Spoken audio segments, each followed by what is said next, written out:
बिस्मिल्लाहिर्रहमानिर्रहीम। पाकिस्तानियों अस्सलाम अलैकुम। सब तो पहले मैं तुहानू कहांगा कि तुसी मेरी 16 अक्तूबर और 23 अक्तूबर दी जिहड़ी मैं वीलॉग्स कीती दियां ने उन्हां नू जरूर देखो।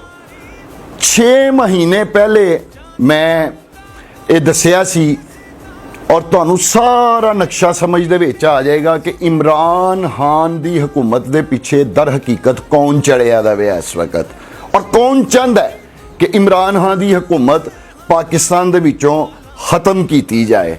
न सिर्फ मैं यह कहांगा बल्कि इमरान खान दी हुकूमत नू खतरा है, बल्कि इमरान खान दी जान, इमरान खान दी जिंदगी नू भी खतरा है।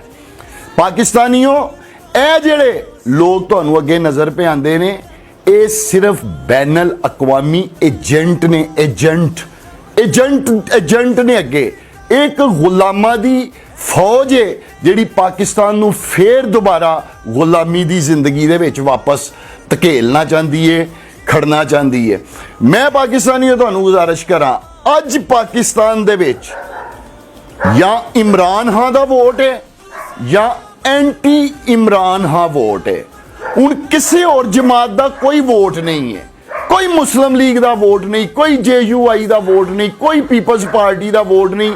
पाकिस्तान दे विच अज दो तरह का वोट है, या अच्छाई का वोट है या बुराई का वोट है, और वो इमरान खान और एंटी इमरान खान पाकिस्तान की हुण इस वक्त पॉलिटिक्स है और सियासत है।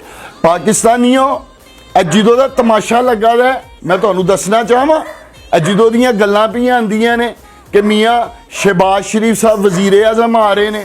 मियाँ शहबाज शरीफ दे घर 1 लाख एप्लीकेशन आ गई है चपड़ासी दी बगैर तनख्वाह तो, 1 लाख एप्लीकेशन आ गई है माली दी बगैर तनख्वाह तो काम करन दी, 1 लाख खान सामे दी एप्लीकेशन आ गई है बगैर तनख्वाह तो काम करन दी। जो उत्थे उन्हां कोल पुछया गया तो उन्होंने कहा कि यह वाहिद घर है मियाँ शहबाज शरीफ का जिथे चपड़ासियां दे, मालियां दे, चौकीदारां दे ते खान सामियां दे अकाउंटां च अपने आप अरबां रुपया जिहड़ा वे वो आ जाता है। लिहाजा असी इत्थे नौकरी दी पे दरखास्त देने कि सानू शहबाज शरीफ के घर चपड़ासी ला लवो, सानू शहबाज शरीफ के घर चौकीदारी मिल जाए या खानसामे का काम मिल जाए।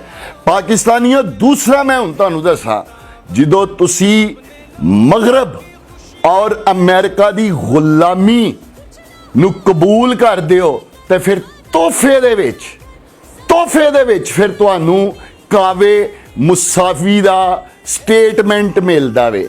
यो कावे मुसावी है जिन्हें 4 साल पहले नवाज शरीफ के ऊपर करप्शन के इल्जामात लगाए सन। ये बरतानिया च होंदा है, और हुण कल ही तुसां देखिया कि उन्हें माफ़ी मंगी है और अपने इल्जामात वापस लेने।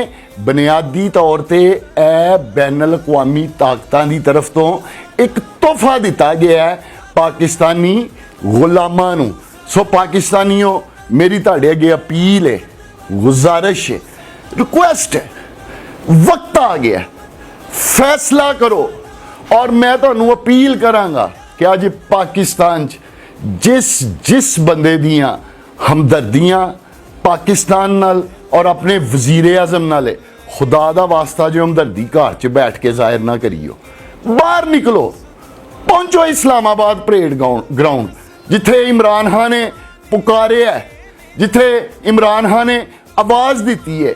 और मैं अपील करांगा पाकिस्तान दे हर तबकाए फिक्र दे लोगों नूं, चाहे वह मजदूर है, किसान है, सरकारी मुलाजम है, टीचर है, स्टूडेंट है, यूनिवर्सिटियां कॉलेजां दे स्टूडेंट ने, मैं सब दे अगे अपील करांगा, चाहे वह डॉक्टर्स ने, हर तबकाए फिक्र दे लोगों अगे, बेशक वो कारोबारी लोग ने, खुदा दा नाज है, निकलो बाहर 27 तरीक नूं और पहुंचो अपने वजीर आजम के कंधे दे नाल कंधा मिला के खड़े होवो।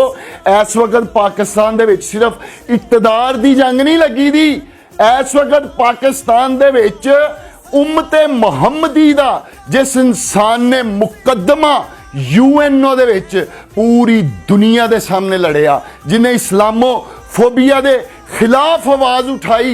इस मुल्क दे विच इस वक्त दीन इस्लाम और जेड़े पाकिस्तान दे सियासी मामलात ने सारे इकट्ठी जंग लगी दी है। लिहाजा मेरी तुहाडे अगे गुजारिश है, मेरी तुहाडे अगे अपील है, निकलो बाहर और आशिके रसूल वजीर आजम इमरान खान दे कंधे नाल कंधा मिला के बैन अल-अक़वामी ताकतां नूं जवाब दिओ कि इमरान खान 172 दा लीडर नहीं, इमरान खान पाकिस्तान दे करोड़ा अवाम दा लीडर है। लिहाजा मेरी तुहाडे अगे अपील है, गुजारिश है, रिक्वेस्ट है कि 27 तरीक नूं निकलो घरां चों बाहर और इस्लामाबाद पहुंचो। पाकिस्तान जिंदाबाद।